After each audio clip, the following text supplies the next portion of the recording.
दोस्तों नमस्कार।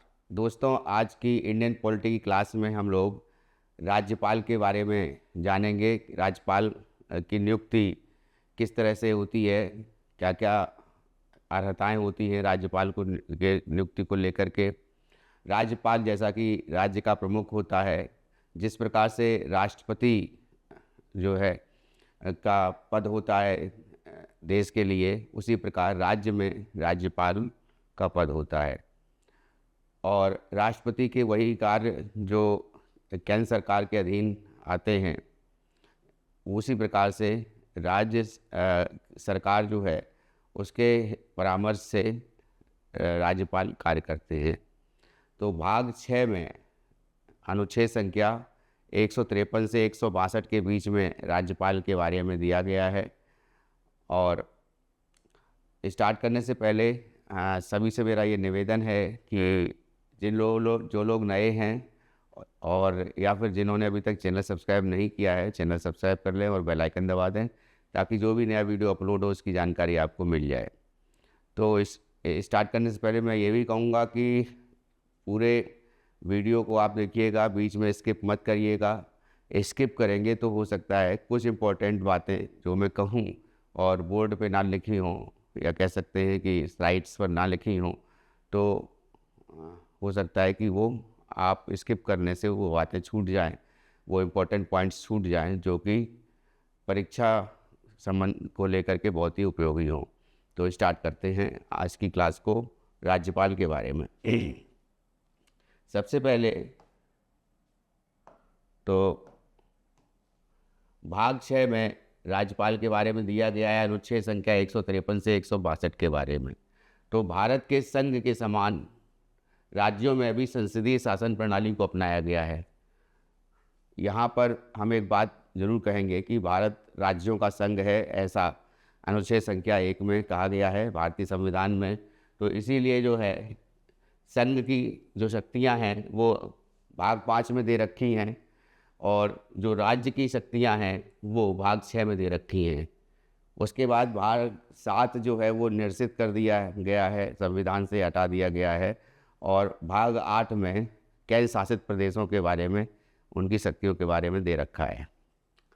राज्यपाल राज्य का प्रथम नागरिक होता है, जैसा कि हम लोगों को पता है, और राज्य कार्यपालिका का संवैधानिक प्रमुख होता है, और सभी कार्य जो होते हैं वो उसके नाम से किए जाते हैं। जिस प्रकार केंद्र में जो केंद्र की सरकार है, जो भी कार्य जो होते हैं वो मंत्रिपरिषद के द्वारा किए जाते हैं, और वो मंत्रिपरिषद की सलाह से जो है वो राष्ट्रपति जो होते हैं वो कार्य करते हैं। यहाँ पर क्या है कि यहाँ राज्यपाल जो हैं वो राज्य की जो सरकार है उसके अनुसार कार्य करते हैं, लेकिन कुछ विवेकाधीन शक्तियाँ हैं जो राज्यपाल के पास होती हैं, लेकिन राष्ट्रपति के पास नहीं होती हैं। तो यहाँ पे राज्यपाल जो होते हैं वो कार्यपालिका के प्रमुख होते हैं, और उनके नाम से ही सभी कार्य जो है वो किए जाते हैं। इनके सलाह के लिए एक मंत्रिपरिषद होती है। राज्यपाल मंत्रिपरिषद की सलाह से कार्य करते हैं, और मंत्रिपरिषद जो होती है, जिस प्रकार से केंद्र में मंत्रिपरिषद लोकसभा के प्रति उत्तरदायी होती है, यहाँ पे मंत्रिपरिषद जो होती है वो विधानमंडल कह सकते हैं, या फिर विधानसभा के प्रति उत्तरदायी होती है।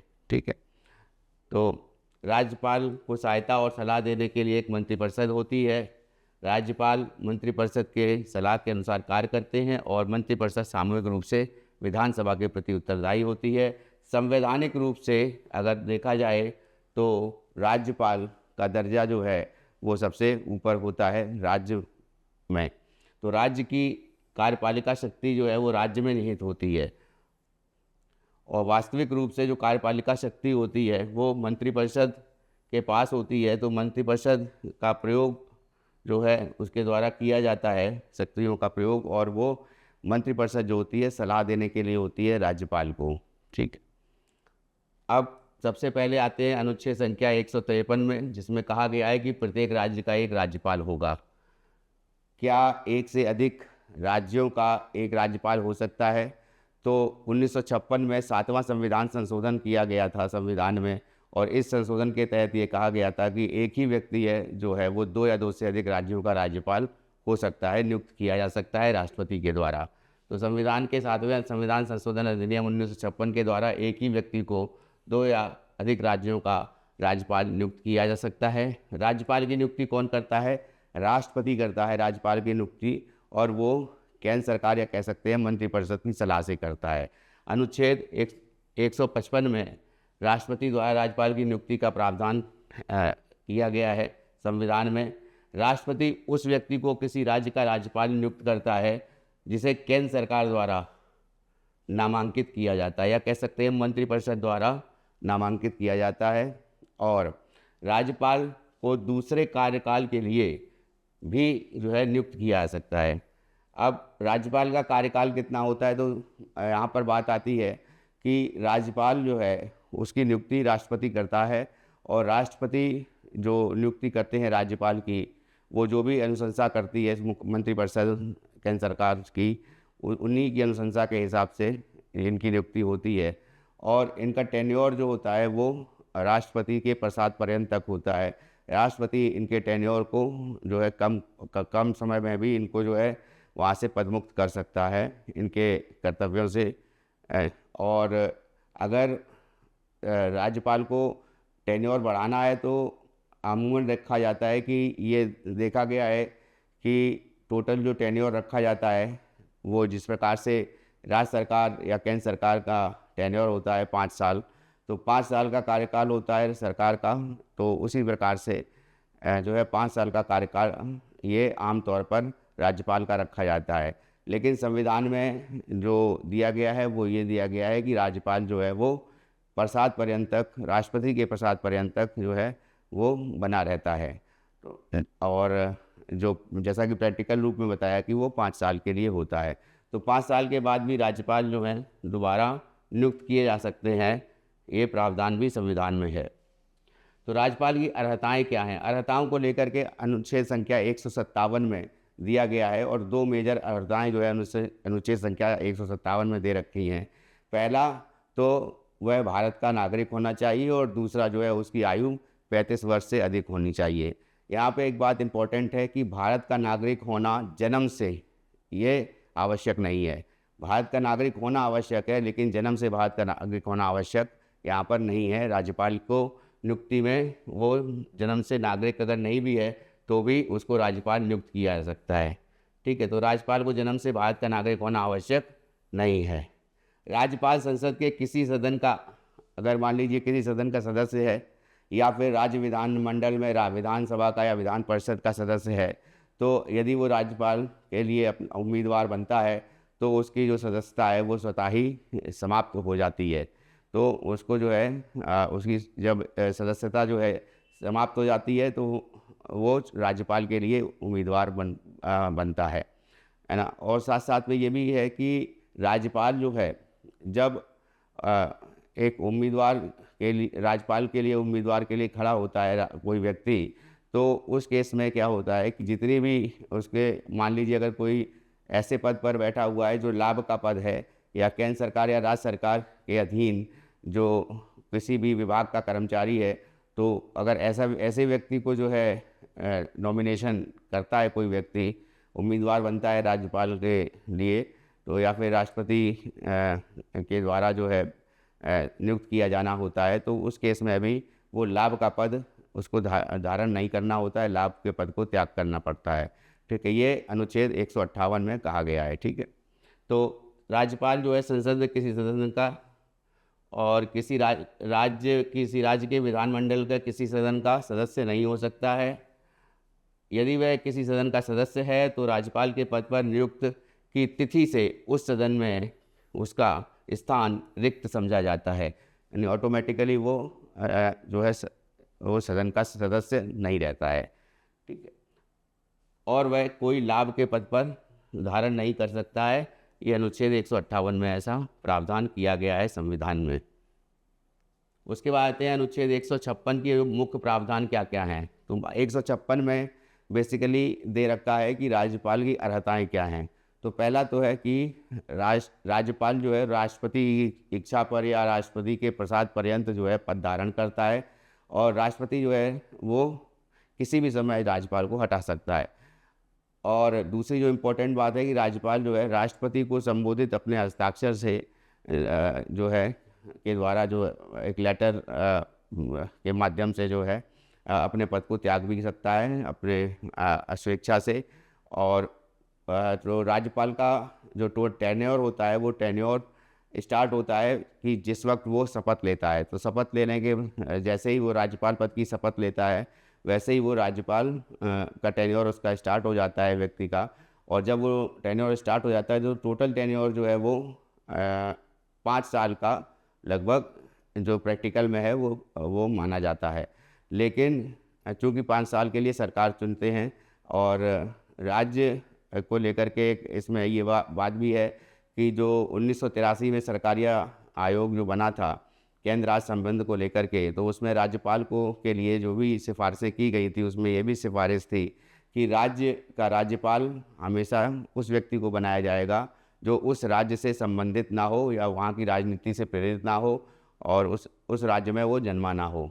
तो राज्यपाल जो है वो उसका पद ग्रहण जो होता है की तारीख जो होती है वो जिस दिन वो शपथ लेता है उसी दिन से उसको राज्यपाल जो है वहाँ उस दिन से लेकर के माना जाता है और तब तक जब तक कि वो राष्ट्रपति के प्रसाद पर्यंत तक रहता है। लेकिन 5 साल की बात यहाँ पे इसलिए की गई है क्योंकि 5 साल तक जो है गवर्नमेंट का टेन्योर रहता है, इसलिए। ठीक है। तो राज्यपाल जो है जब एक बार किसी राज्य का राज्यपाल हो जाता है तो वो एक से अधिक राज्य का राज्यपाल भी उसको नियुक्त किया जा सकता है राष्ट्रपति के द्वारा मंत्रिपरिषद की संस्तुति पर या मंत्रिपरिषद की सलाह पर। ठीक है। तो राज्यपाल राष्ट्रपति की इच्छा पर पद धारण करता है। राष्ट्रपति राज्यपाल को किसी भी समय हटा सकते हैं। राज्यपाल राष्ट्रपति को संबोधित करते हुए हस्ताक्षर सहित लेख द्वारा अपना पद त्याग सकता है। ठीक है। और राज्यपाल पद ग्रहण की तिथि से 5 वर्ष के लिए अवधि तक पद धारण करेगा। ये संविधान में ऐसा नहीं दिया गया है, ये एक तरह से प्रैक्टिकल रूप में बताया गया है कि 5 साल तक टेन्योर रखा जाता है लगभग राज्यपाल का। लेकिन जो संविधान में है वो ये है कि राज्यपाल जो है वो राष्ट्रपति के प्रसाद पर्यंत तक बना रहता है। राष्ट्रपति के प्रसाद पर्यंत तक उसकी सर्विस बनी रहती है, यानी कह सकते हैं कि जब चाहे राष्ट्रपति उसको हटा सकता है वहाँ से। ठीक है। लेकिन यहाँ पे बात आती है कि जो केंद्र सरकार है या जो मंत्रिपरिषद है, तो मंत्रिपरिषद की सलाह से ही राष्ट्रपति जो है सभी निर्णय लेते हैं। तो जो केंद्र सरकार या कह सकते हैं प्रधानमंत्री या मंत्रिपरिषद जो भी व्यक्ति को राज्यपाल बनाना चाहती है जिस राज्य का, उसके लिए जो है वो मेंबर को नॉमिनेट करती है और उसको जो है उनको जो है राष्ट्रपति को उनका नाम देती है और उसके हिसाब से राष्ट्रपति उस अमुक व्यक्ति को जो है किसी राज्य का राज्यपाल बनाते हैं। तो राज्यपाल अपने कार्यकाल की समाप्ति पर तब तक पद पर बना रहता है जब तक कि उसका उत्तराधिकारी या कह सकते हैं कि दूसरा जो व्यक्ति राज्यपाल बन के जो है नहीं आता है, तब तक जो है वो बना रहता है अपने पद ग्रहण तक। ठीक है। तो उत्तराधिकारी जब तक पद ग्रहण नहीं कर लेता है तब तक जो पूर्व राज्यपाल है वही राज्यपाल बना रहता है। उसके बाद जो इम्पोर्टेंट है वो अनुच्छेद 158 में के जो मुख्य प्रावधान हैं वो राज्यपाल को लेकर के हैं कि वह विधान मंडल में सदस्य नहीं हो सकता है, लोकसभा या राज्यसभा का सदस्य नहीं हो सकता है, संसद का सदस्य नहीं हो सकता है। ऐसा ही व्यक्ति जो है जो राज्यपाल का पद जब ग्रहण करता है धारण करता है तब उसकी सदस्यता स्वतः ही समाप्त हो जाती है। तो राज्यपाल संसद या राज्य विधानमंडल का सदस्य नहीं होगा। राज्यपाल के रूप में नियुक्त होने वाले व्यक्ति को संसद, लोकसभा या राज्यसभा या किसी राज्य विधानमंडल, विधानसभा या विधान परिषद का सदस्य नहीं होना चाहिए। यहाँ पे नहीं होना चाहिए लिखा गया है, लेकिन ये बेसिकली क्या है कि अगर वो पहले से अगर होता भी है सदस्य तो जब से वो राज्यपाल का पद धारण करता है, शपथ लेता है राज्यपाल को लेकर के की नियुक्ति के बाद में, और शपथ कौन दिलाता है राज्यपाल को? Chief justice of high court दिलाते हैं। अगर वो प्रेजेंट नहीं है तो उनके अब्सेंस में जो है जो चीफ जस्टिस के अब्सेंस में कह सकते हैं कि जो वरिष्ठ न्यायाधीश होंगे उनको जो है सीनियर मोस्ट जो न्यायाधीश होंगे उनको जो है शपथ दिलाएंगे। तो इसमें यह भी बात है कि लाभ के पद को भी धारण नहीं उसको करना चाहिए, राज्यपाल को उस पर भी होना चाहिए। लाभ का पद कहने का मतलब है कोई भी ऐसा सार्वजनिक क्षेत्र का उपक्रम या फिर कोई भी ऐसा केंद्र सरकार या राज्य सरकार के अधीन कोई भी पद उसको जो है नहीं धारण करना होता है। अगर वो पहले से पद धारण किए होता है तो उसको उसे त्यागना होता है, तभी वो राज्यपाल बन पाता है। ठीक है, तो इसमें कोई लाभ के पद को धारण नहीं करेगा। राज्यपाल को कुछ परिलब्धियाँ यहाँ पे बात करी जा रही है कि जो भी एमोलूमेंट्स होते हैं, जो भी सैलरी होती है, वो राज्यपाल को राज्य की जो संचित निधि होती है उससे प्राप्त होती है। तो राज्य की संचित निधि से इनको जो है सैलरी दे दी जाती है, और जो भी परिलब्धियाँ होती हैं, जो भी भत्ते होते हैं और वेतन एवं भत्ते, वो राज्य की संचित निधि से दिए जाते हैं, और जो संसद द्वारा जो इसको जो है समय समय पर जो है इसको निर्धारित किया जाता है। उसके बाद जो है उसके राज्यपाल के लिए जो है एक बात और कहेंगे कि उनको जो है राजभवन, जैसा कि हम लोग जानते हैं कि राजभवन होता है राज्यपाल के लिए, तो उनका आवास जो होता है वही राजभवन होता है। ठीक है, और उनको कार्यकाल के दौरान में उनको जो भी शक्तियाँ मिली हुई हैं, या जो भी उनको सैलरी एंड एमोलूमेंट्स मिले हुए हैं, या उनको जो भी भत्ते मिले हुए हैं, या कह सकते हैं कि उनको जो भी सुविधाएं मिली हुई हैं, वो उनके पद पर रहते हुए उन सुविधाओं को कम नहीं किया जा सकता है। ठीक है, तो कुछ परिलब्धियां और भत्ते मिले हैं जो संसद द्वारा निर्धारित किए जाएंगे। राज्यपाल को बिना किसी किराए के आधिकारिक आवास या राजभवन मिलेगा, और राज्यपाल के कार्यकाल के दौरान उनके भत्ते कम नहीं किए जा सकते हैं। ठीक है, उसके बाद अनुच्छेद 159 है, उसमें राज्यपाल द्वारा शपथ या प्रतिज्ञान की बात कही गई है। राज्यपाल की शपथ, या कह सकते हैं इस ओथ और एफर्मेशन की बात 159 आर्टिकल में की गई है। तो राज्यपाल जो हैं वो इस अनुच्छेद के द्वारा उनको बताया जाता है कि राज्यपाल को अपना पद ग्रहण करने से पहले संबंधित राज्य के उच्च न्यायालय के मुख्य न्यायाधीश या समक्ष शपथ लेनी होती है और प्रतिज्ञान करना होगा। ठीक है, तो ओथ एंड एफर्मेशन जो है वो chief justice of high court जो है उनको दिलाते हैं, और यदि मुख्य न्यायाधीश उपलब्ध नहीं है तो ऐसे केस में जो वरिष्ठतम न्यायाधीश होंगे हाई कोर्ट के, तो उस वरिष्ठतम न्यायाधीश जो है वो शपथ दिलाएंगे जो भी हाई कोर्ट के होंगे। अनुच्छेद 159 में राज्यपाल द्वारा ली जाने वाली शपथ या प्रतिज्ञान जो है उसका प्रारूप भी दिया गया है 159 अनुच्छेद में। इसमें राज्यपाल को संविधान में विश्वास रखने और उसके प्रति निष्ठा रखने की बात कही गई है, और साथ साथ में राज्य के लोगों के सेवा और कल्याण के लिए समर्पित रहने के लिए शपथ लेते हैं ये। ठीक है, उसके बाद आते हैं राज्यपाल की शक्तियाँ और कार्य। राज्यपाल की शक्तियाँ और कार्य में जिस प्रकार से केंद्र में राष्ट्रपति की शक्तियाँ होती हैं, उसी प्रकार से राज्य में राज्यपाल की शक्तियाँ होती हैं। लोकसभा जो है और राज्यसभा, ये दो सदन होते हैं केंद्र में, उसी प्रकार से विधानसभा और विधान परिषद, ये दो सदन जो होते हैं ये राज्य में होते हैं। विधान परिषद कुछ ही 6 स्टेट हैं जिसमें विधान परिषद है, और जो विधानसभा है वो मूल रूप से सदन होता है राज्य विधानसभा किसी भी राज्य का। तो जो भी अब सरकार जो चुनी जाती है, तो जैसा कि हम लोगों को पता है कि जब लोकसभा के चुनाव इस तरह से 5 साल के होते हैं जो इलेक्शन कमीशन ऑफ इंडिया करवाता है, उसी प्रकार से राज्य में जो है राज्य में जो विधायकों के चुनाव होते हैं, तो वहाँ पर सांसदों के चुनाव 5 साल के लिए कराए जाते हैं, यहाँ पे विधायकों के चुनाव जो है 5 साल के लिए कराए जाते हैं, जो कि इलेक्शन कमीशन ऑफ इंडिया करवाता है। तो इसमें क्या है, जब ये 5 साल के लिए चुनाव हो जाते हैं, उसके बाद जो है किसी भी पार्टी का जिसका बहुमत आता है, तो बहुमत जो है वो 50% +1 जो टोटल सीट्स होती हैं उसका होना चाहिए। तो बहुमत आने पर क्या होता है, वो राज्य में वो सरकार बनाती है पार्टी। अगर बहुमत नहीं आता है तो यहाँ पर राज्यपाल की विवेकाधीन शक्ति कार्य करती है। तो विवेकाधीन शक्ति के अनुसार राज्यपाल किसी को भी जो मुख्यमंत्री बनने के लिए आमंत्रित कर सकता है, चाहे वो लार्जेस्ट सिंगल पार्टी हो या लार्जेस्ट घटक दलों का जो है समावेश हो उसमें, किसी भी अलायंस में।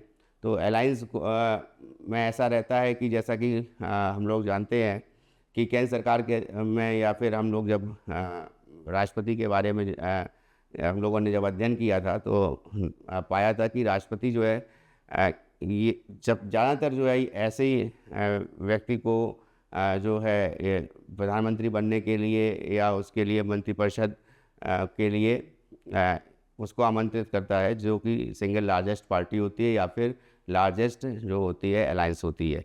यहाँ पर ऐसा नहीं है, यहाँ पे राज्यपाल की विवेकाधीन शक्ति का कार्य करती है। राज्यपाल जो है किसी भी दल को जिसको वो चाहे, जिसको कि लगभग ज़रूरी नहीं है कि यहाँ पर कि जो सबसे बड़ा जो बहुमत लेकर आया हुआ कोई दल है, और बहुमत की बात नहीं कहेंगे बल्कि ये कहेंगे सबसे ज़्यादा जो है सीटें जो है किसी दल ने जीती हैं, तो वो किसी दल के पास अगर कोई सबसे ज़्यादा सीटें भी हैं लेकिन वो बहुमत में के करीब है, तो ज़रूरी नहीं है कि उसी को आमंत्रित किया जाए। राज्यपाल जो है उसी दल के लोगों को आमंत्रित करें या उसी दल के मुखिया को आमंत्रित करें राज्य में सरकार बनाने के लिए। तो यहाँ पर ये है कि ये राज्य में सरकार बनाने के लिए किसी अन्य दल को जो कि या फिर किसी अन्य जो घटक दल हैं उनका जो अलायंस है उसको भी वो अ, आमंत्रित कर सकते हैं सरकार बनाने के लिए राज्यपाल। ये उनकी विवेकाधीन शक्ति के अधीन आता है। और यहाँ पर जो बात कही है जाती है कि विवेकाधीन शक्ति जो है यहाँ पर राज्यपाल की, वो राष्ट्रपति की विवेकाधीन शक्ति से बड़ी होती है।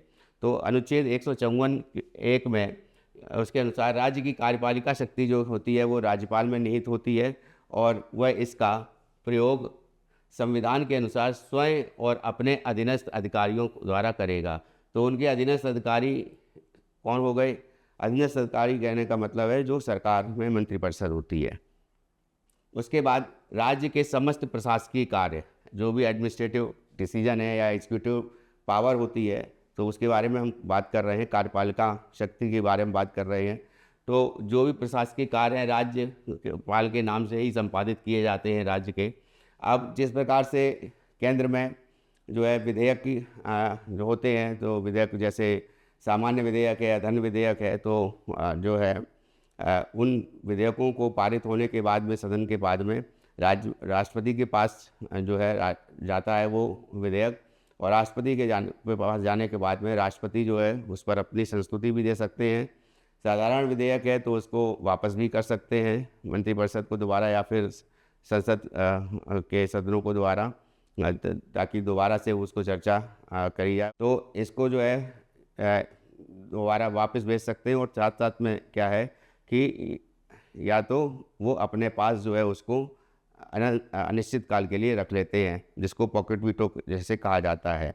ठीक है, तो लोकसभा का विघटन होने पर क्या होता है, वो विधेयक जो है वो ख़त्म हो जाता है। ठीक है, तो ज्ञानी जैल सिंह जो राष्ट्रपति थे उन्होंने एक बार ही इस पॉकेट वीटो का प्रयोग किया था, और वो जो है डाक विधेयक पर ये जो डाक विधेयक को लेकर के डाक विधेयक जो था उसको लेकर के उन्होंने उस विधेयक को लेकर के ये इस शक्ति का प्रयोग किया था। यहाँ पे राज्य में क्या है कि राज्य में भी जो भी साधारण विधेयक होते हैं या मनी बिल्स होते हैं, तो उनको भी राज्य विधानसभा द्वारा पारित किया जाता है, और उसके बाद जो है राज्यपाल के पास संस्तुति के लिए भेजा जाता है। जब राज्यपाल के संस्तुति के लिए कोई विधेयक भेजा जाता है तो राज्यपाल या तो उस पर अपनी संस्तुति का दे देते हैं, उसको जो है एक्ट के रूप में परिवर्तित हो जाता है वो। दूसरा जो है कि यहाँ पर कि मान लीजिए राज्यपाल जो है दूसरा क्या काम हो सकता है कि वो उस विधेयक को वापस कर दें। तीसरा जो है कि विधेयक जो है वो अनिश्चित काल के लिए अपने पास रख सकते हैं। ठीक है, और चौथा जो इम्पोर्टेंट है वो इनको विशेष शक्ति दी गई है कि अगर इनको ऐसा प्रतीत होता है कि कोई विधेयक जो है जो कानून बनने से पहले इनके पास जो आया है, तो उसको ये राष्ट्रपति के लिए सुरक्षित रख सकते हैं, राष्ट्रपति की अनुशंसा के लिए सुरक्षित रख सकते हैं। उसमें जो है राष्ट्रपति का कंसेंट अगर वो समझते हैं कि लेना अनिवार्य है तो उसको राष्ट्रपति को भेजते हैं। ठीक है, तो यहाँ पे ये 4 तरीक़ों से जो है किसी विधेयक पर अपना निर्णय दे सकते हैं। तो यहाँ पर ये भी बात है कि अब राज्य में चूँकि राज्यपाल हैं, तो केंद्र के अधीन जो भी विषय आते हैं, या कह सकते हैं हम जो अनुसूची 7 है, 7 अनुसूची में जो 3 अनुसूचियों में जो सूचियाँ हैं कि पहला जो है संघ सूची है, तो उसमें केंद्र सरकार कानून बना सकती है। राज्य सरकार जो है राज्य सूची पर कानून बना सकती है, और समवर्ती सूची पर जो है केंद्र सरकार और राज्य सरकार दोनों कानून बना सकती है। तो यहाँ पर जो है राज्य सूची के विषय और समवर्ती सूची के विषय, ये दोनों विषयों को लेकर के जो भी कानून राज्य सरकार बनाना चाहे वो बनाती है। तो उनके विषयों को लेकर के जो अंतिम जो संस्तुति प्रोवाइड करी जाती है, अंतिम संस्तुति जो दी जाती है, वो राज्यपाल की होती है।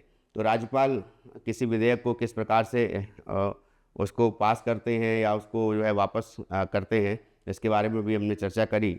उसके साथ साथ जो होते हैं कि जो भी कार्य करते हैं राज्यपाल, जो भी कार्यपालिका संबंधित कार्य होता है, वो ज़्यादातर जो होता है वो जिस प्रकार से केंद्र में राष्ट्रपति जो है प्रधानमंत्री या मंत्रिपरिषद की सलाह से करते हैं, उसी प्रकार राज्य में जो है ये मुख्यमंत्री होते हैं। मुख्यमंत्री और ये मुख्यमंत्री का जो मंत्रिपरिषद होता है उनकी सलाह से राज्यपाल कार्य करते हैं। तो मुख्यमंत्री की सलाह से जो है अन्य मंत्रियों की भी नियुक्ति करते हैं और उनको जो है एक तरह से शपथ भी दिलवाते हैं। अन्य मंत्रियों की नियुक्ति जो होती है, जैसे केंद्र सरकार में जो अन्य मंत्रियों की नियुक्ति केंद्र सरकार में जब प्रधानमंत्री जो है नियुक्ति करते हैं और उसके बाद जो है शपथ जो है राष्ट्रपति दिलाते हैं, ठीक उसी प्रकार से राज्य के अधीन भी इसी प्रकार से कार्य होता है। ठीक है, तो राज्य में संविधान के अनुच्छेद 164(1) में तहत राज्यपाल मुख्यमंत्री की नियुक्ति करते हैं और मुख्यमंत्री की सलाह से अन्य मंत्रियों की नियुक्ति करते हैं। तो वहाँ पर क्या है, प्रधानमंत्री की नियुक्ति करते हैं और प्रधानमंत्री की सलाह से अन्य मंत्रियों की नियुक्ति जो है राष्ट्रपति करते हैं केंद्र में। ठीक उसी प्रकार राज्य में मुख्यमंत्री की नियुक्ति और मुख्यमंत्री के साथ साथ अन्य मंत्रियों की नियुक्ति भी राज्यपाल करते हैं यहाँ पर, और उन्हें पद व गोपनीयता की शपथ भी दिलाते हैं।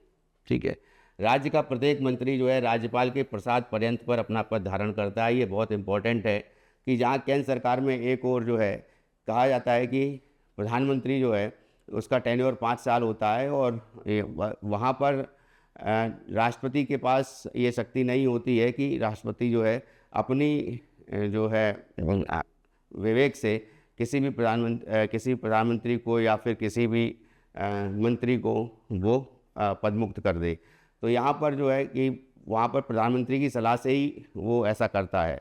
यहाँ पर राज्यपाल जो है वो किसी भी मंत्री जो होता है यहाँ पे राज्य में, तो ज़्यादातर तो है वो मुख्यमंत्री उनको जो है कहते हैं कि किस को मंत्री पद से हटाया जाना है, तो उसको जो है राज्यपाल के पास भेजते हैं उसको। लेकिन इसमें यहाँ पर प्रसाद पर्यंत की बात आती है कि इसमें यहाँ पे एक बात आती है कि राज्यपाल जो है उसके प्रसाद पर्यंत तक जो है वो मंत्री रहता है, और मंत्री की ड्यूरेशन जो है ज़रूरी नहीं है वो 5 साल तक रहे, वो राज्यपाल के प्रसाद पर्यंत तक ही बना रहता है। उसके बाद में अनुच्छेद 167 में के अनुसार राज्यपाल राज्य का प्रशासन संबंधी और विधान विषयक कोई भी जानकारी मुख्यमंत्री से मांग सकता है। तो यहाँ पे अनुच्छेद 167 के बारे में जो कहा गया है, वहाँ पर केंद्र में अनुच्छेद संख्या 78 में ये कहा गया था कि समय समय पर यह प्रधानमंत्री का दायित्व है, कर्तव्य है कि राष्ट्रपति को समय समय पर जो भी बिल हैं या जो भी विधेयक चल रहे हैं या जो सदन में जो भी कार्य हो रहा है, मंत्रिपरिषद जो भी कार्य कर रही है, उसके बारे में समय समय पर राष्ट्रपति को अवगत कराएं, उसके बारे में उनको जानकारी प्रोवाइड कराएं। तो ये अनुच्छेद संख्या 78 में ये केंद्र में दिया गया है। यहाँ पे ये 167 में ये बात कही गई है। ठीक है, और किसी मंत्री द्वारा लिए गए किसी निर्णय को विचार के लिए मंत्रिपरिषद के समक्ष रखवा सकते हैं। ठीक है, उसके बाद राज्यपाल जो है जिस प्रकार से राष्ट्रपति जो है जो भी संवैधानिक पद हैं केंद्र में, उनकी नियुक्तियां जो है राष्ट्रपति करते हैं। जैसे सबसे पहले जो बात आती है इलेक्शन कमीशन ऑफ इंडिया, तो जो चुनाव आयोग है भारत का चुनाव आयोग, तो उसके लिए जो चुनाव आयुक्त होते हैं, मुख्य चुनाव आयुक्त और अन्य चुनाव आयुक्तों की नियुक्ति जो है वो राष्ट्रपति करते हैं। वहाँ पर क्या है कि प्रधानमंत्री या मंत्रिपरिषद की सलाह पे करते हैं, और यहाँ पर जो है जो नियुक्ति होती है वो जो है मुख्यमंत्री और की सलाह से होती है। ठीक है, तो दूसरा चीज़ है अटॉर्नी जनरल की नियुक्ति करना, वहाँ पे होता है केंद्र सरकार के अनुशंसा पर जो है ये अटॉर्नी जनरल ऑफ इंडिया की नियुक्ति होती है, जिसको अनुच्छेद 76 में बताया गया है जिनके बारे में। ठीक है, तो अनुच्छेद 76 में अटॉर्नी जनरल या कह सकते हैं कि महान्यायवादी, ठीक है, तो उनकी नियुक्ति के बारे में बताया गया है। तो उनको जो 1976 में, तो वो जो है उनकी नियुक्ति करना, उसके बाद चुनाव आयोग के मुख्य चुनाव आयुक्त और अन्य आयुक्तों की नियुक्ति करना।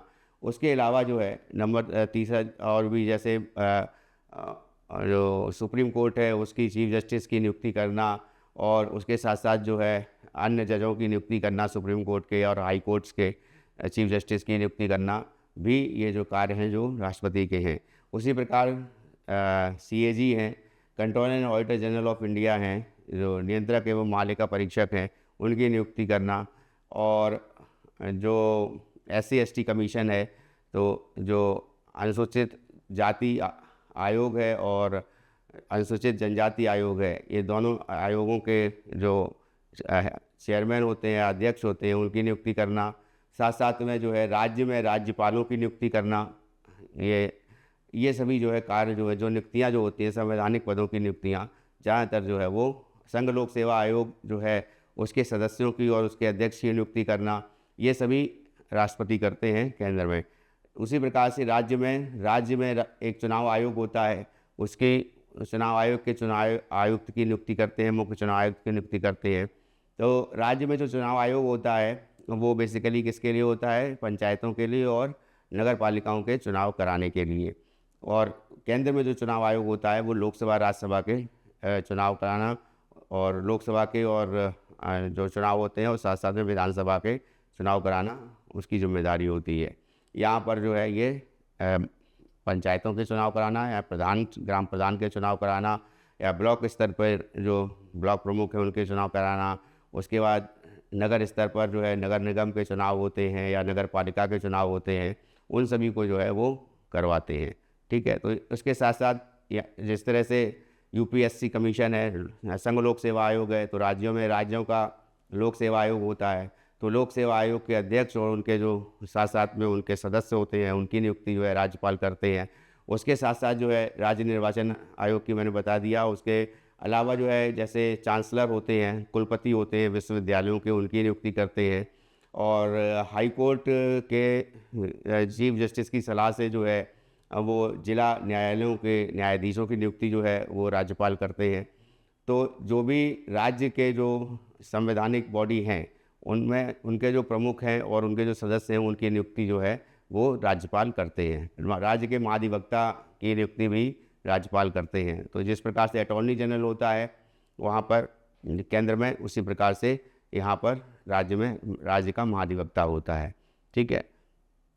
उसके बाद जो है जब ये जितने भी संवैधानिक पद हैं उनकी नियुक्ति जो करते हैं, उसके अलावा जो है क्या होता है कि मान लीजिए किसी प्रकार से उनको ऐसा विदित होता है, ऐसा प्रतीत होता है कि जो राज्य की सरकार है वो संविधान सम्मत नहीं कार्य कर रही है, या संविधान का अतिक्रमण हो रहा है, संविधान का जो है पालन जो है नहीं हो रहा है, और जो राज्य सरकार है वो संविधान सम्मत कार्य नहीं कर रही। तो ऐसे केस में क्या है, राज्यपाल जो हैं राष्ट्रपति को सरकार को हटाने के लिए या राष्ट्रपति शासन लगाने के लिए भी जो है विचार करने के लिए उस पर जो है राष्ट्रपति को लिख सकते हैं, राष्ट्रपति को जो है उसको अवगत करा सकते हैं कि अगर किसी प्रकार से जो है राष्ट्रपति शासन राज्य में लगाना है और संविधान सम्मत सरकार कार्य नहीं कर रही है, तो ऐसे केस में राष्ट्रपति शासन जो 356 अनुच्छेद के तहत लगता है उसमें जो है राज्यपाल जो है उसके लिए जो है राष्ट्रपति को ये कह सकते हैं राज्य में राष्ट्रपति शासन लगाने के लिए, अगर संविधान का अतिक्रमण होता है, संविधान सम्मत सरकार कार्य नहीं करती है। तो अब यहाँ पे बात आती है कि अब राष्ट्रपति शासन जो है जब लग जाता है किसी राज्य में, तो याद रखिएगा सबसे पहला जो राष्ट्रपति शासन लगाया गया वो पंजाब राज्य पर लगाया गया था, और अभी तक जो है 10 बार तो 2 राज्य हैं, एक है केरल, एक है दूसरा हमारा प्रदेश उत्तर प्रदेश। तो केरल और उत्तर प्रदेश में अभी तक 10 बार राष्ट्रपति शासन लग चुका है, सबसे ज़्यादा बार, ठीक है। तो राष्ट्रपति शासन जब लग जाता है तो जो राज्यपाल हैं वो एक तरह से पूरे राज्य के मुखिया हो जाते हैं, और राज्य के प्रमुख हो जाते हैं। राज्य की जो प्रशासनिक रूप से और जो कार्यपालिका की शक्तियां हैं वो सभी जो है उनके अधीन आ जाती हैं। और जब एक तरह से वो राज्यपाल ही जो है वो केंद्र के एजेंट के रूप में कह सकते हैं, या फिर केंद्र राष्ट्रपति के द्वारा जो है जब राष्ट्रपति शासन लागू कर दिया जाता है जिसकी राज्यपाल अनुशंसा करते हैं, तो ऐसे केस में राज्यपाल जो है वो शासन सत्ता जो होती है पूरी पूरी जो राज्य की होती है वो उनके अधीन आ जाती है। ठीक है, तो यहाँ पर है कि राज्यपाल राज्य के महाधिवक्ता, एडवोकेट जनरल की, राज्य लोक सेवा आयोग के अध्यक्ष की, सदस्यों की, राज्य निर्वाचन आयोग की, अन्य आयोगों के सदस्यों की, विश्वविद्यालयों के कुलपतियों की नियुक्ति करते हैं। ठीक है, उच्च न्यायालय के न्यायाधीशों की नियुक्ति करते हैं। राष्ट्रपति के समय राष्ट्रपति और राज्यपाल से परामर्श लेते हैं। यहाँ पर उच्च न्यायालय के न्यायाधीश चूँकि राष्ट्रपति करते हैं, तो राष्ट्रपति जब करते हैं उनकी नियुक्ति, तो राज्यपाल से उनकी नियुक्ति करने के लिए सलाह राष्ट्रपति लेते हैं। ठीक है, उसके लिए कोलेजियम सिस्टम भी है। तो कोलेजियम सिस्टम जब हम अभी न्यायपालिका के बारे में अध्ययन करेंगे, जानेंगे, तो उसमें मैं आपको पूरा कोलेजियम सिस्टम के बारे में बताऊंगा और किस प्रकार से सुप्रीम कोर्ट और हाई कोर्ट और जो निचली अदालतें हैं वो कार्य करती हैं, उसके बारे में बाद में हम फिर से डिस्कस करेंगे। ठीक है, जिला जजों की नियुक्ति जो है वो उच्च न्यायालय के न्यायाधीश जो होते हैं उनकी परामर्श से करते हैं जिला जजों की नियुक्ति, और प्रोन्नति आदि उच्च न्यायालय के परामर्श से करते हैं। राज्य में संवैधानिक तंत्र के विफल हो जाने पर राज्यपाल 356 अनुच्छेद के तहत राष्ट्रपति शासन की सिफारिश करते हैं। काम राष्ट्रपति शासन की सिफारिश किससे करते हैं? राष्ट्रपति के लिए वो चिट्ठी लिखते हैं। उसके बाद राष्ट्रपति शासन को जो जब लागू हो जाता है तो वो केंद्र सरकार के प्रतिनिधि के रूप में, उनके एजेंट के रूप में राज्य का शासन चलाते हैं। राज्य की आय व्यय से संबंधित, अभी देखिए एक चीज़ और है, वित्त आयोग की नियुक्ति भी होती है। जिस प्रकार से अनुच्छेद 280 में वित्त आयोग की बात कही गई है, जो केंद्र और राज्य के बीच में वित्त आयोग होता है, वो क्या होता है कि जो राशि होती है उसका आवंटन करते हैं राज्यों को। ठीक है, और राज्यों को जो आवंटन किया जाता है वो उसकी जनसंख्या, उसका जो अलग पैरामीटर्स होते हैं, जीवन प्रत्याशा कितनी है और उसमें इकोनॉमिक ग्रोथ कितनी हुई है, और वहाँ उस राज्य की जो है भौगोलिक स्थिति क्या है, तो उन सभी चीज़ों को देखते हुए जो है राज्यों को जो है धन आवंटित करना जो है वो करते हैं। ठीक है, तो ये वित्त आयोग, केंद्रीय वित्त आयोग करता है, 280 अनुच्छेद के अंतर्गत अधीन आता है ये। ठीक है, संविधान में। उसी प्रकार से राज्य वित्त आयोग होता है। राज्य वित्त आयोग जो होता है वो राज्य के अधीन जो है जिलों में, अलग अलग जिलों में जो है जो भी जिलों में धन को जो मुहैया कराया जाता है या फिर जो जिलों में जो आवंटन किया जाता है राशि का, वो जिलों की जो स्थिति है, जिलों की जो भौगोलिक स्थिति है, वहाँ की जनसंख्या है, उसके हिसाब से जो है राज्य वित्त आयोग कार्य करता है। तो बेसिकली क्या है, राज्य वित्त आयोग जो है ये न्याय पंचायतों, एक तरह से जो है ग्राम पंचायतों में और नगर पालिकाओं में जो है ये जो भी धन का आवंटन होता है वो राज्य वित्त आयोग के द्वारा किया जाता है। ठीक है, तो राज्य के आय व्यय का लेखा जोखा कौन रखता है? वो रखते हैं, जिस तरह से controller and auditor general of India होते हैं, CAG होते हैं, उसी प्रकार से राज्य में जो है महालेखा परीक्षक होते हैं। वो जो है केंद्र सरकार जिस तरह से का जो आय व्यय का जो लेखा होता है उसका परीक्षण करते हैं, उसी प्रकार से यहाँ पर भी उसकी निगरानी के लिए राज्य के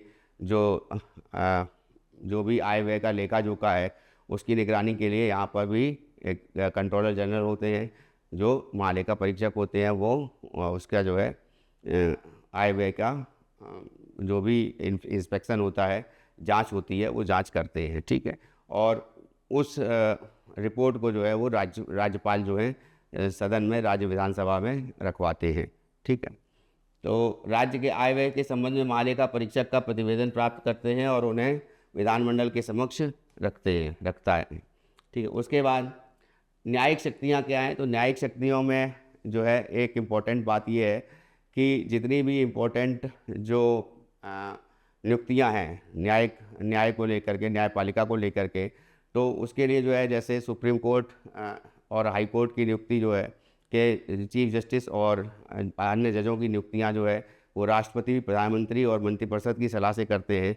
यहाँ पे ऐसा नहीं है। यहाँ पे जो भी जिला जजों की नियुक्ति है उनके लिए वो जो राज्यपाल हैं वो केवल और केवल राज्य के जो हाई कोर्ट के जो चीफ जस्टिस हैं और अन्य जो वरिष्ठ जज हैं उनकी सलाह से ये करते हैं। तो यहाँ पर भी एक कॉलेजियम सिस्टम के हिसाब से उनकी नियुक्ति की जाती है राज्यपाल के द्वारा जिला जजों की। जैसे मान लीजिए क्षमा देने की शक्ति है, तो किसी कैदी को क्षमादान का प्रदान करना, उसको जो है उसके कैदी के जो मान लीजिए कोई दोष सिद्ध अपराधी है और उसको जो है क्षमा दे सकते हैं उसको। उसके साथ साथ जो उसका जो उसको जो सज़ा मिली है उसको माफ़ कर सकते हैं। उसका जो है नेचर जो है सज़ा का जो प्रकार है उसको बदल सकते हैं। सज़ा का ड्यूरेशन जो है वो कम कर सकते हैं और साथ साथ में उसके साथ साथ में सज़ा के ड्यूरेशन को जो है वो कम करने के साथ साथ में उसकी स्थिति भी परिवर्तित कर सकते हैं। लेकिन यहाँ पर जो राष्ट्रपति के पास जो सारी शक्तियाँ हैं सज़ा को लेकर के जो वो सारी शक्तियाँ जो है राज्यपाल के पास भी हैं, परंतु मृत्युदंड को लेकर के जो शक्तियाँ राष्ट्रपति के पास है कि कोर्ट मार्शल की बात आएगी, अगर सेना न्यायालय की बात आएगी, या फिर बात आएगी कि ये जो भी ऐसे अपराधी हैं जो कि कह सकते हैं हम कि मृत्युदंड के अपराधी हैं, तो मृत्युदंड जो है क्षमादान मृत्युदंड को लेकर के केवल राष्ट्रपति के पास ये अधिकार है और ये राज्यपाल के पास अधिकार नहीं होता है।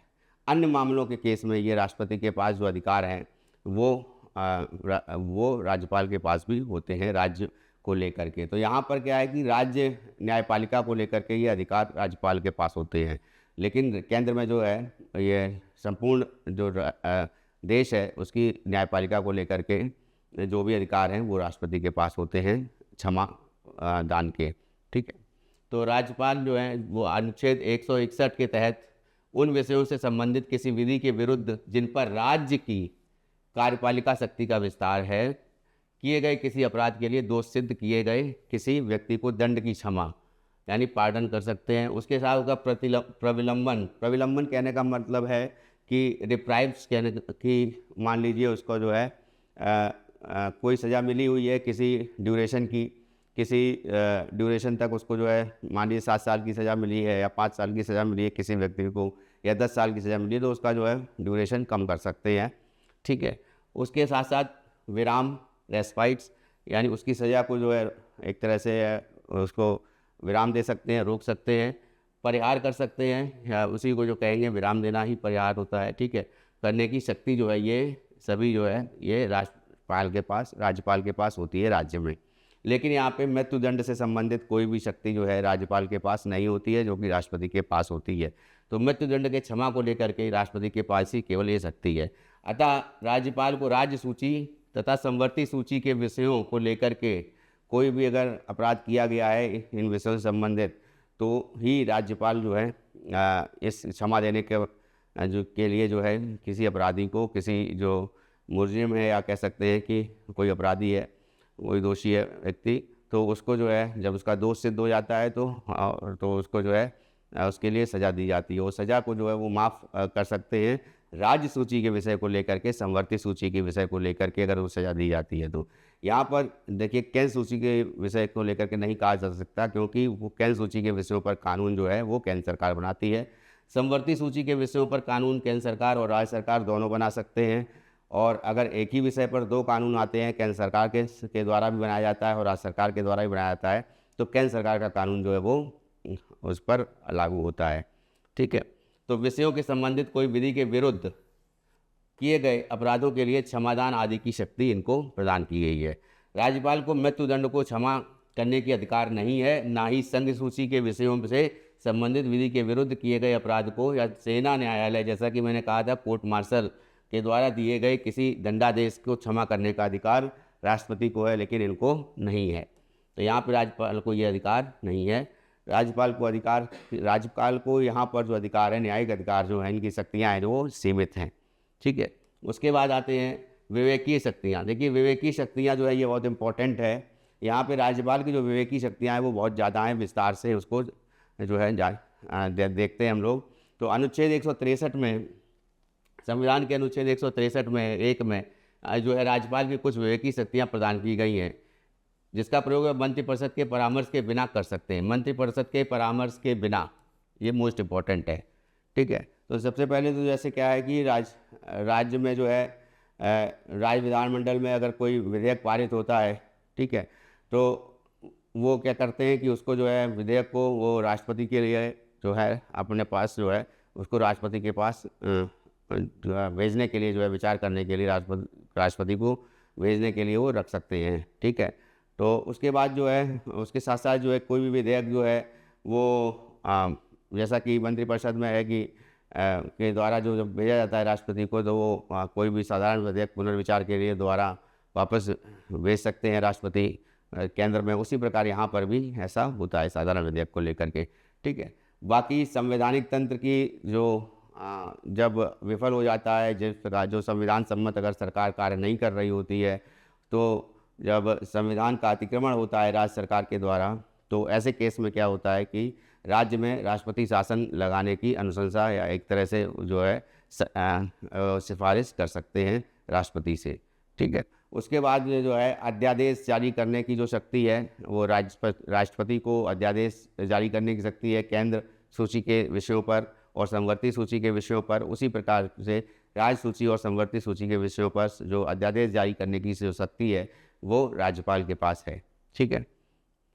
तो अनुच्छेद 200 के अनुसार राज्य विधानमंडल द्वारा राज्यपाल पारित किसी विधेयक को राष्ट्रपति के विचार के लिए स्वविवेक से आरक्षित कर सकते हैं, ठीक है। स्वविवेक से राज्यपाल विधानमंडल द्वारा पारित किसी विधेयक को एक बार पुनर्विचार के लिए वापस कर सकते हैं। अनुच्छेद संख्या 200 में ये कहा गया है, 200 में इसको भी 200 में रखा गया है अनुच्छेद संख्या। उसके बाद 356 अनुच्छेद आता है, जिसमें बात की जाती है कि राज्य में संवैधानिक तंत्र की विफल हो जाता है तो उस केस में राज्य में राष्ट्रपति शासन लगाने की सिफारिश कर सकते हैं। अनुच्छेद 213 के तहत किसी अध्यादेश ऑर्डिनेंस को राष्ट्रपति की अनुमति के लिए रख सकते हैं। तो ऑर्डिनेंस के लिए राष्ट्रपति जब केंद्र में जो ऑर्डिनेंस आता है वो अनुच्छेद 123 होता है, वहाँ पर जो राष्ट्रपति ऑर्डिनेंस लाते हैं अनुच्छेद 123, और यहाँ पर कितना है 213 213, ये जो है राज्य में ऑर्डिनेंस के लिए है, अध्यादेश के लिए है, और ये केंद्र में अध्यादेश के लिए है, ठीक है 123। उसके बाद नेक्स्ट आते हैं राज्यपाल कुछ विषय परिस्थितियों के अंतर्गत महत्वपूर्ण मामले के शीघ्र विचार के लिए या मुख्यमंत्री में बहुमत संदेह होने के लिए स्वविवेक से विधानसभा का अधिवेशन बुला सकते हैं। ये इम्पोर्टेंट है कि मान लीजिए मुख्यमंत्री का बहुमत नहीं है तो ऐसे केस में है वो विधानसभा का अधिवेशन भी बुला सकते हैं। दूसरा ये है कि राज्यपाल विशेष परिस्थितियों में विधानसभा भंग करने के संबंध में मुख्यमंत्री के परामर्श को मानने से इनकार भी कर सकते हैं। उनके परामर्श को मानना, मुख्यमंत्री के परामर्श को मानना यहाँ पे बाध्य नहीं किया गया है। लेकिन केंद्र में जो है राष्ट्रपति जो है ज़्यादातर जो कार्यपालिका की शक्तियाँ हैं, तो ज़्यादातर जो निर्णय हैं वो मंत्रिपरिषद की सलाह से ही लेते हैं। यहाँ पर जो है ये कहा गया है कि यहाँ पर मंत्रिपरिषद की सलाह से लेना ये अनिवार्य नहीं है। यहाँ पे बिल्कुल जो है ये जो मुख्यमंत्री की परामर्श जो है उसको ये नहीं भी मान सकते हैं और उसको जो है उसको मानने से इनकार भी कर सकते हैं। तो ये उनके परामर्श को ना मानना ये एक तरह से उनकी जो विवेकी शक्ति है उसके अधीन आता है। तो उसके तहत जो है ये विधानसभा भी भंग कर सकते हैं। इनको अगर ऐसा इनको स्वयं ही प्रतीत होता है कि जो राज्य में जो है बहुमत दल जो है का जो कोई बहुमत, जैसे मान लीजिए पहले से मुख्यमंत्री कोई है तो उसका बहुमत है और उसके बाद जो है उसका बहुमत नहीं रहता है और ऐसा प्रतीत होता है राज्यपाल को, तो उस केस में जो है वो इंतज़ार नहीं करेंगे कि मुख्यमंत्री आकर के अपना जो है इस्तीफ़ा दें हमको राज्यपाल को। तो ऐसे में क्या होगा कि राज्यपाल जो हैं वो बिना उसको मुख्यमंत्री के इस्तीफ़ा दिए भी जो है सरकार को भंग कर सकते हैं, ठीक है, विधानसभा भंग कर सकते हैं। उसके साथ साथ जो है मान लीजिए भ्रष्टाचार का आरोप लगता है मान लीजिए किसी मंत्री पर या मुख्यमंत्री पर, तो ऐसे केस में भी वो उसको भ्रष्टाचार के लिए जांच के लिए जो है या मुकदमा दायर करने के लिए जो है वो कह सकते हैं राज्यपाल जो है डायरेक्टली जो है एक्शन ले सकते हैं। तो ये विवेकाधीन शक्ति के अधीन आता है, तो ये मुख्यमंत्री के केस में ये कर सकते हैं राज्यपाल, ठीक है। तो बीते दिनों में उदाहरण के रूप में अगर आप देखें तो दिल्ली है या फिर झारखंड है, तो उन वहाँ के जो मुख्यमंत्री हैं उनको लेकर के जो भी भ्रष्टाचार से संबंधित जब जो उन पर चार्जेस लगे, और जैसे मान लीजिए जो संवैधानिक संस्था है या कोई संस्था है जो भ्रष्टाचार की जांच करती है, जैसे मान लीजिए ईडी है, इन्फोर्समेंट डायरेक्टरेट है ना, तो प्रवर्तन निदेशालय है, तो अगर मान लीजिए वो उसके द्वारा अगर कोई भ्रष्टाचार की जांच, भ्रष्टाचार के आरोप जो हैं वो लगते हैं मुख्यमंत्री पर या किसी मंत्री पर, तो उस पर जो है ये जांच जो है वो राज्यपाल जो है इस पर मुकदमा दायर करने के लिए डायरेक्ट जो है मुख्यमंत्री को कह सकते हैं, ठीक है। तो राज्यपाल उसमें जो है विशेष परिस्थितियों में विधानसभा भंग करने के मुख्यमंत्री के परामर्श को मानने से इनकार कर सकते हैं। उनके परामर्श के बिना ही स्वविवेक से विधानसभा को भंग कर सकते हैं, ठीक है। फिर राज्यपाल स्वविवेक से मुख्यमंत्री सहित किसी भी मंत्री के विरुद्ध जो है भ्रष्टाचार आदि के आरोपों को आधार मानते हुए मुकदमा दायर करने की अनुमति दे सकते हैं। अनुच्छेद 163 के 2 में के अनुसार राज्यपाल द्वारा अपने विवेकी शक्ति के अधीन किया गया विनिश्चय अंतिम होता है, यानी इसको जो है किसी भी कोर्ट में इसको चुनौती नहीं दी जा सकती है, याद रखिएगा, उनके विवेकाधीन शक्ति को लेकर के। अतः उसके द्वारा किए गए किसी कार्य को विधि मान्यता को इस आधार पर प्रश्नगत नहीं किया जा सकता है कि उसे उस कार्य के लिए स्वविवेकानुसार करना चाहिए था या नहीं करना चाहिए था।